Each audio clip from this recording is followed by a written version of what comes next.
have been Iran, Hezbollah, and Russia. But over the last week, their support collapsed, all three of them, because all three of them are far weaker today than they were when I took office. And let's remember why.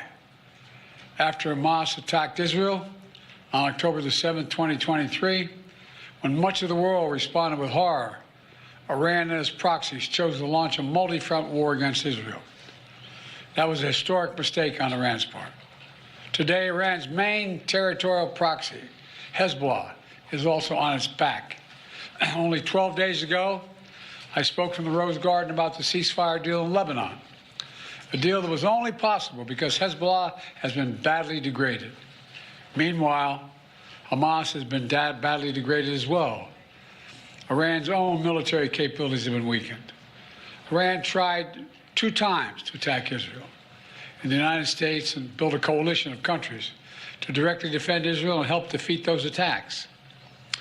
All this made possible for Iran and Hezbollah to continue to prop up, impossible, I should say, for them to prop up the Assad regime. Additionally, Russia's support for Assad also failed. And that's because Ukraine, backed by our American allies, has put up a wall of resistance against the invading Russian forces, inflicting massive damage on the Russian forces. And that has left Russia unable to protect its main ally in the Middle East. Excuse my cold. The upshot for all this is, for the first time ever, neither Russia nor Iran nor Hezbollah could defend this abhorrent regime in Syria. And this is a direct result of the blows that Ukraine, Israel, have delivered upon their own self-defense with unflagging support of the United States. You know, over the past 4 years, my administration pursued a clear and principled policy towards Syria. First, we made clear from the start sanctions on Assad would remain in place unless he engaged seriously in a political process to end the civil war, as outlined by the UN Security Council resolution passed in 2015. But Assad refused, so we carried out a comprehensive sanction program against him and all those responsible for atrocities against the Syrian people. Second, we maintained our military presence in Syria, our counter-ISIS, to counter the support of local partners as well on the ground, their partners, never ceding an inch of territory, taking out leaders of ISIS, ensuring that ISIS can never establish a safe haven there again. Third, we've supported Israel's freedom of action against Iranian networks in Syria and against actors aligned with Iran who transported lethal aid to Lebanon. And when necessary, ordered the use of military force against Iranian networks to protect U.S. forces. Our approach has shifted the balance of power in the Middle East. Through this combination of support for our partners, sanctions, diplomacy, and targeted military force when necessary, we now see new opportunities opening up for the people of Syria and for the entire region. Looking ahead, the United States will do the following. First, we'll support Syria's neighbors, including Jordan, Lebanon, Iraq, and Israel, should any threat arise from Syria during this period of transition. I will speak with leaders of the region in the coming days. I had long discussions with all of our people earlier this morning. And I'll send senior officials from my administration to the region as well. Second, we will help ensure stability in eastern Syria, protecting any personnel, our personnel, against any threats, and will remain our mission against ISIS will be maintained, including the security of detention facilities where ISIS fighters are being held as prisoners. We're clear-eyed about the fact that ISIS will try to take advantage of any vacuum to reestablish its capabilities and to create a safe haven. We will not let that happen. In fact, just today, U.S. forces conducted a dozen of precision strikes, airstrikes, within Syria, targeting ISIS camps and ISIS operatives. Third, we will engage with all Syrian groups, including within the process led by the United Nations, to establish a transition away from the Assad regime toward independent, sovereign, independent, I want to say it again, sovereign Syria, with a new constitution, a new government that serves all Syrians. And this process will be determined by the Syrian people themselves. The United States will do whatever we can to support them, including through humanitarian relief to help restore Syria after more than a decade of war and generations of brutality by the Assad family. And finally, we will remain vigilant. Make no mistake, some of the rebel groups that took down Assad have their own grim record of terrorism and human rights abuses. We've taken note of statements by the leaders of these rebel groups in recent days, and they're saying the right things now. But as they take on greater responsibility, we will assess not just their words, but their actions. And we are mindful that there are Americans in Syria, including those who reside there, as well as Austin Tice, who was taken captive more than 12 years ago. We remain committed to returning him to his family. As I've said, this is a moment of considerable risk and uncertainty. But I also believe this is the best opportunity in generations for Syrians to forge their own future, free of opposition. It's also an opportunity through far from certain, for a more secure and prosperous Middle East, where our friends are safe, where enemies are contained. And it would be a waste of this historic opportunity if one tyrant were toppled and only to see a new one rise up in its place. So it's now incumbent upon all the opposition groups to seek a role in governing Syria, to demonstrate their commitment to the rights of all Syrians, the rule of law, and the protection of religious and ethnic minorities. These past few days have been historic. And it's in the days ahead that will determine the future of this country. And we intend to approach them with strength, wisdom, and resolve. So thank you very much. God bless America, and God protect our troops. Thank you. What should happen to Assad now, Mr. President? Mr. President, What does the U.S. know about foreign released? What does the U.S. know about where Austin Tice might be and if he's safe? We believe he's alive. We think we can get him back, but we have no direct evidence of that yet. And Assad should be held accountable. Have you directed an operation to go get him, Mr. President? Is Assad in hospital? Get who? Austin Tice. We won't want to get him out. Yes, sir. We have to identify where he is. Thank you. Thanks, sir. President Biden walking out of the room there, taking a couple of questions from reporters. In case you couldn't hear, he was asked about Austin Tice. President Why does Biden he said always they believe look Austin Tice is spooked? alive. They need to. Why does he always look like he's... It's okay, but Biden, it's time to go home. Find him and get him home. He was also asked about Bashar al-Assad and saying that Assad should be. President-elect Donald Trump, welcome back to Meet the Press. Thank you very much. Thank you so much for being here. You are the first president since Grover Cleveland to win non-consecutive terms. Republicans now have control of the House and the Senate. Right. What do you plan to accomplish in your first 100 days in office? Well, we're going to do something with the border, and very strong, very powerful. That'll be our first signal, and the first signal to America that we're not playing games. We have people coming in by the millions, as you know, and a lot of people shouldn't be here. Most of them shouldn't be here, but we have jails being emptied into our country. We have mental institutions from all over the world being emptied into our country. So we'll be doing that. We're going to be extending within that period, or as soon as we can, the Trump tax cuts, because, they're coming due and they're very substantial for people. And it would be I think it will anger a lot of people, frankly, if we don't get an extension of that. That's what led us to one of the greatest economies ever. And those two things are going to be very vital, very important. We're going to be focusing on crime in the cities, and we'll work with Democrat governors. Most of them are, as you know, if you look at the 25 worst places, they're just about all Democrat-controlled cities and states. And we're going to be working with Democrat governors and Democrat mayors. And I look forward to doing it. But we have to do something about crime, and mostly in our cities. And we're going to have a lot of other things. We'll be working on nominations. We're going to still be working on some nominations. I think they're going very well.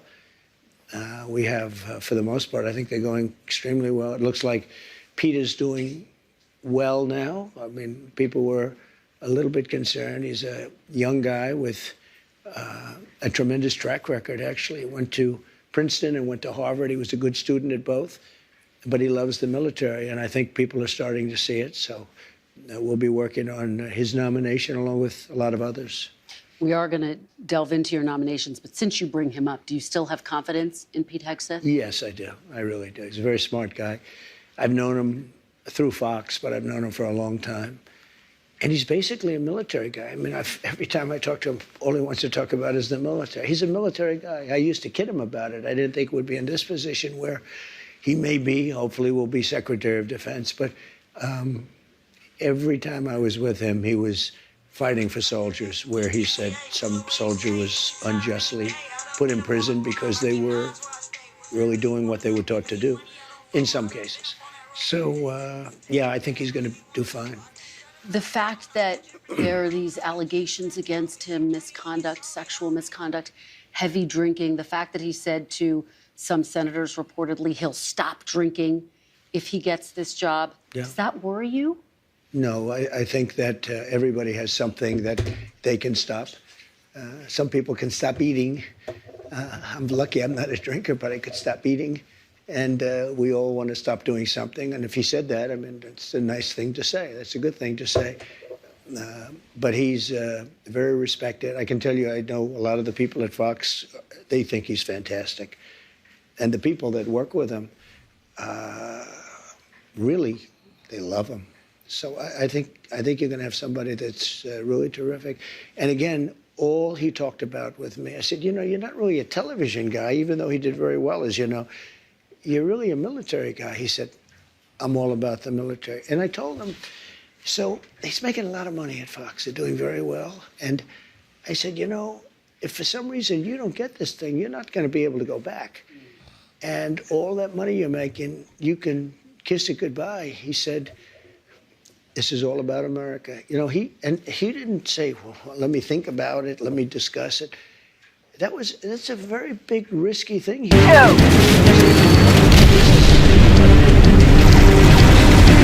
In order to possibly become the Secretary of Defense, a lot of people would say it's a great position. It's probably almost no greater position, but a lot of people would say, I have to think about it. He said, I don't have to think about it. All right, we're going to delve into your cabinet picks a little bit later, but I want to delve into one of your signature promises on the campaign trail, which was to end inflation, to lower prices. You are now proposing tariffs against the United States' three biggest trading partners. Economists of all stripes say that ultimately consumers pay the price of tariffs. I don't believe Can it. you guarantee American families won't pay more? I can't guarantee anything. I can't guarantee tomorrow. But I can say that if you look at just pre-COVID, we had the greatest economy in the history of our country. And I had a lot of tariffs on a lot of different countries, but in particular China. We took in hundreds of billions of dollars, and we had no inflation. In fact, when I handed it over, they didn't have inflation for a year and a half. Almost 2 years.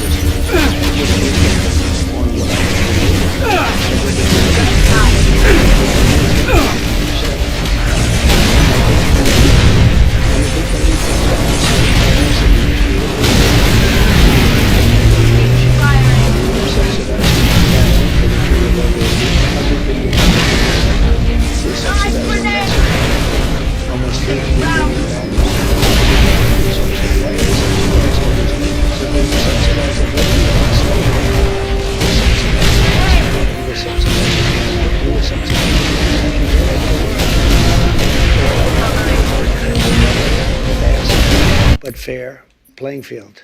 Sir, your previous tariffs during your first administration cost Americans some $8 billion, and now you have major companies from Walmart. It appears that Noble Team's discovery last night was not an anomaly.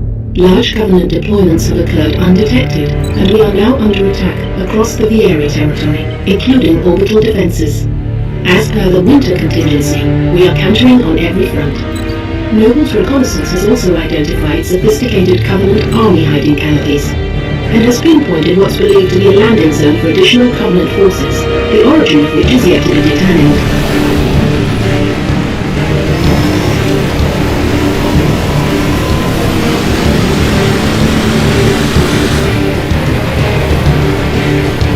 That landing zone has been tagged by UNSC Command as a priority 1 target. Discharge link is loud and clear. Copy that. Requiring signal lock on the pylon. Detonating in 3, 2.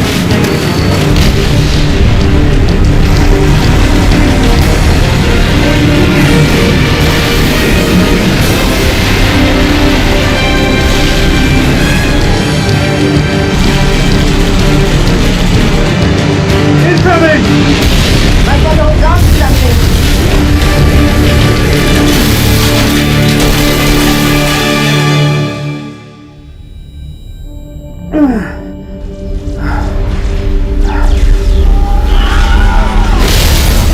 Six! Can you hear me? Six, you alright? I could use some help. On my way.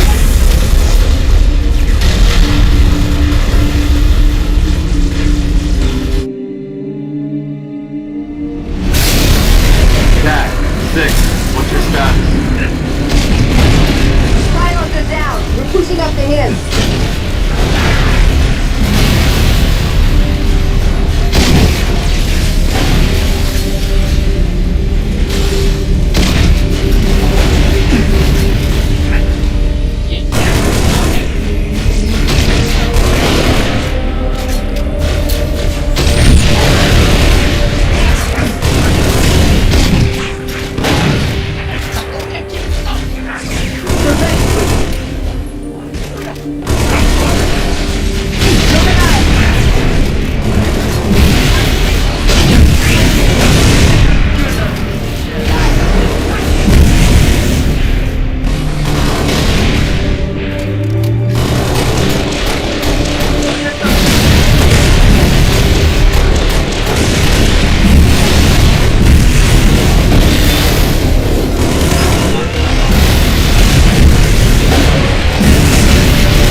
Jack, 6, what's your status?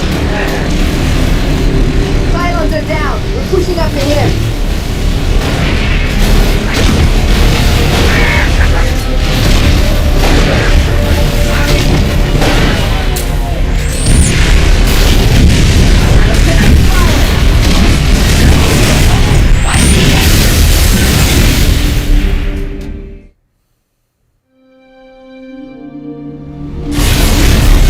Jack, 6, what's your status?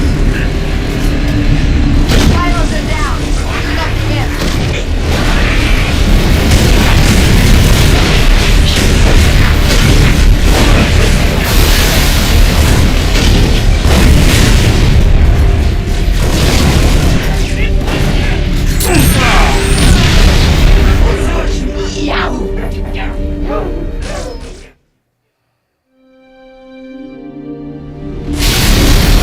Jack, 6, what's your status? Pylons are down. We're pushing up the hill.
AA guns.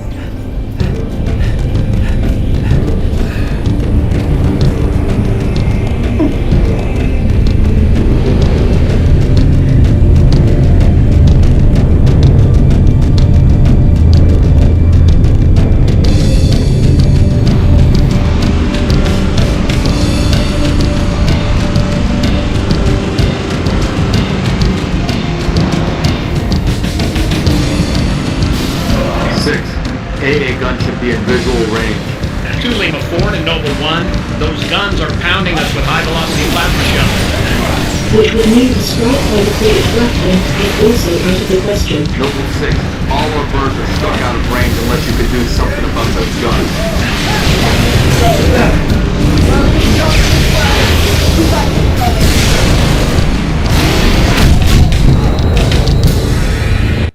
How the hell did I know that was gonna happen? 2 Lima Ford and Noble 1, those guns are pounding us with high-velocity plasma shells.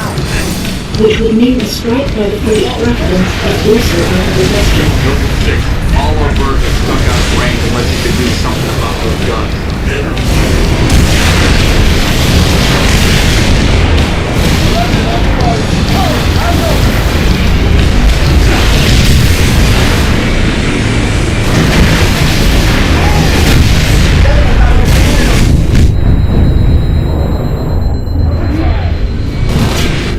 Reposition.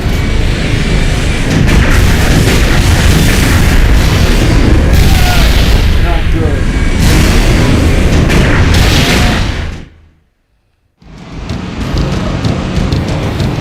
Lima Ford and Noble 1, those guns are pounding us with high-velocity plasma shells. Which would mean a strike by the British Blackburn is also out of the question. Noble 6, all our birds are stuck out of range unless you can do something about those guns.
Control 2 Lima 4, permission to commence bombing run. Heading 224.6, over.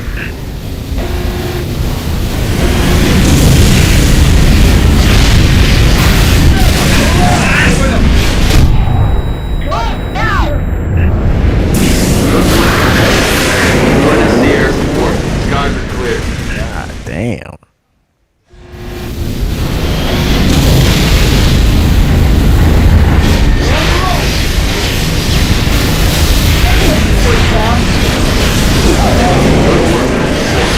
UNSC air support. Skies are clear. Copy 2 Lima 4, bombing run. Heading 224.6, permission granted, out. Let's get moving.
6, there's a mining facility near your location.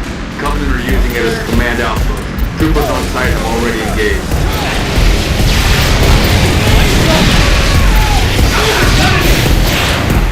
Let me get a line on.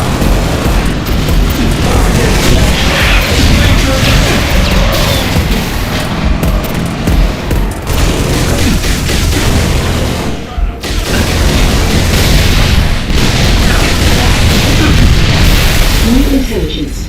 Friendly forces near the Covenant outpost have sighted a high-value target. An elite zealot, in fact. Eyes on the prize, Noble. Take out that zealot if you get the chance. But keep moving toward the spires. Lost contact.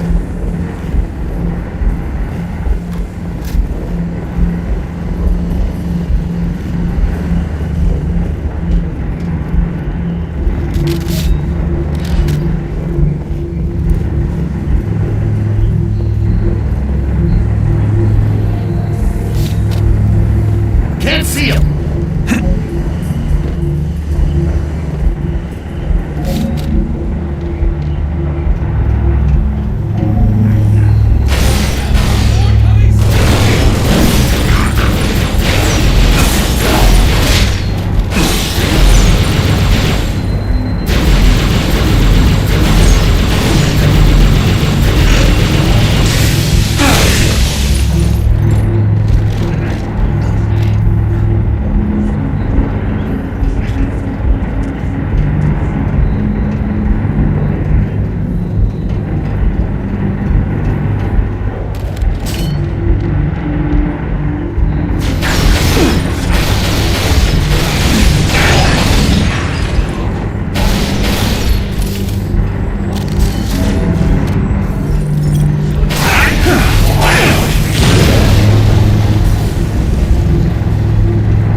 restart the whole stream. We gotta restart the whole stream. The nigga disappeared. Oh man. It is what it is. Black & Decker, AutoZone saying that any tariffs are going to force them to drive up prices for their consumers. How do you make sure that these CEOs, that these companies don't, in fact, pass on the cost of tariffs to their consumers? They cost Americans nothing. They made a great economy for us. They also solve another problem. If we were going to have problems having to do with wars and having to do with other things, tariffs, I have stopped wars with tariffs by saying, you guys want to fight, it's great, but both of you are going to pay tariffs to the United States at 100%. And they have many purposes, tariffs, if properly used. I don't say you use them like a madman. I say properly used. But it didn't cost this country anything. It made this country money, and we never really got the chance to go all out because we had to fight COVID in the last part. And we did it very successfully. And when I handed it over to Biden, the stock market was higher than what it was just previous to COVID coming in. It was actually higher. Tariffs are properly used, are a very powerful tool, not only economically, but also for getting other things outside of economics. Well, again, prices did go up on some goods in your first administration, washing machines, tires. Will you punish CEOs? Let me just explain to you. No. You mentioned washing machines. So you look at Whirlpool in Ohio. I got a call from Jim Jordan, one of the greats, congressman from Ohio. And he said, they're going out of business because South Korea and China are dumping washing machines into our country. And I put a 50% tariff on the washing machines coming in from China and South Korea. And Whirlpool and the companies that made washing machines, which are based in Ohio, largely based in Ohio, went through the roof. We saved thousands of jobs, tens of thousands of jobs. They were all going out of business. All right, let's start from the beginning again. Fuck.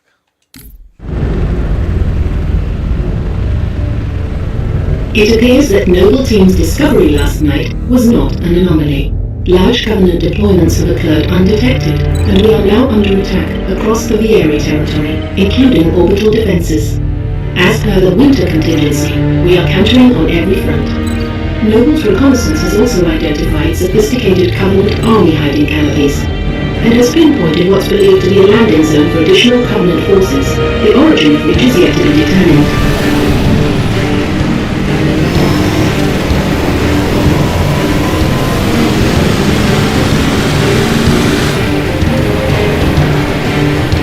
That landing zone has been tagged by UNSC Command as a priority 1 target.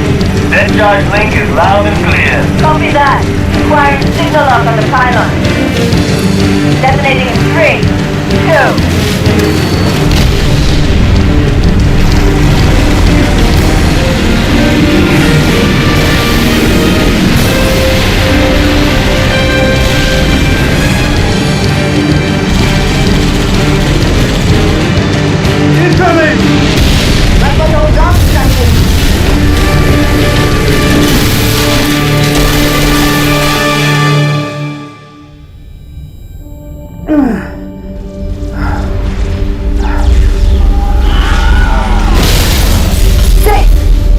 Can you hear me? 6, you alright? I could use some help. On my way.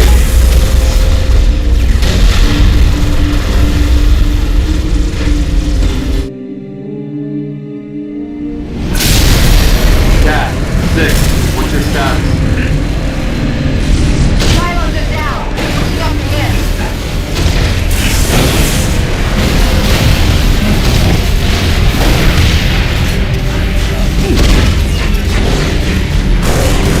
You like that?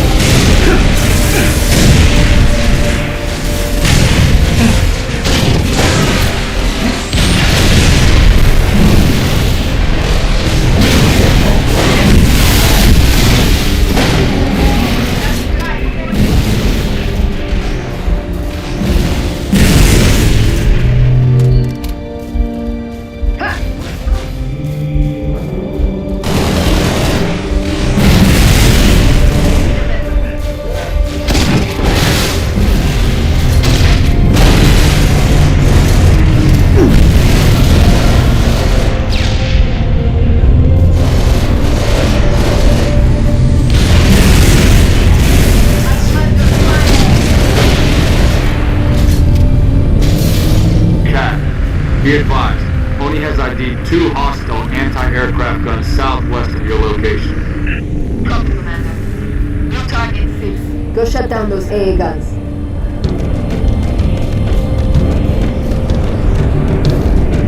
Commandeer that Warthog 6.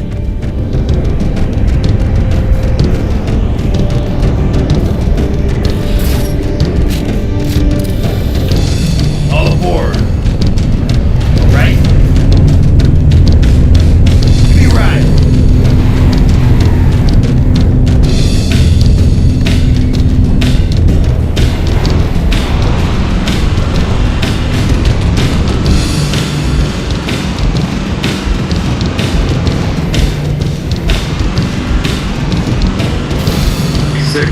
AA gun should be in visual range. 2 Lima 4 to Noble 1. Those guns are pounding us with high-velocity plasma shells. Which would mean a strike by the frigate Grafton is also out of the question. Noble 6, all our birds are stuck out of range unless you can do something about those guns.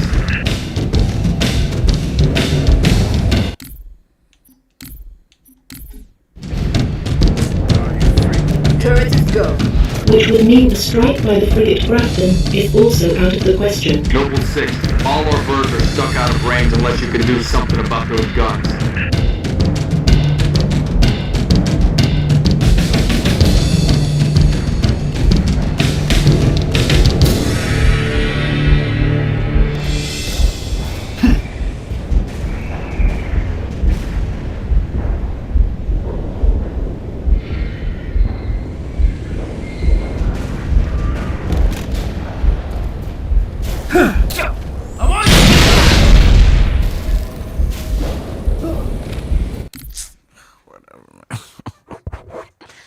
I give up, man. We're gonna have to restart this again.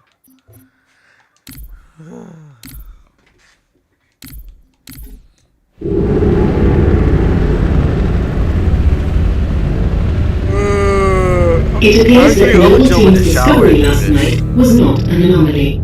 Large Covenant deployments have occurred undetected, and we are now under attack across the Vieri territory, including orbital defenses. As per the winter contingency, we are countering on every front. Noble's reconnaissance has also identified sophisticated Covenant army hiding canopies, and has pinpointed what's believed to be a landing zone for additional Covenant forces, the origin of which is yet to be determined.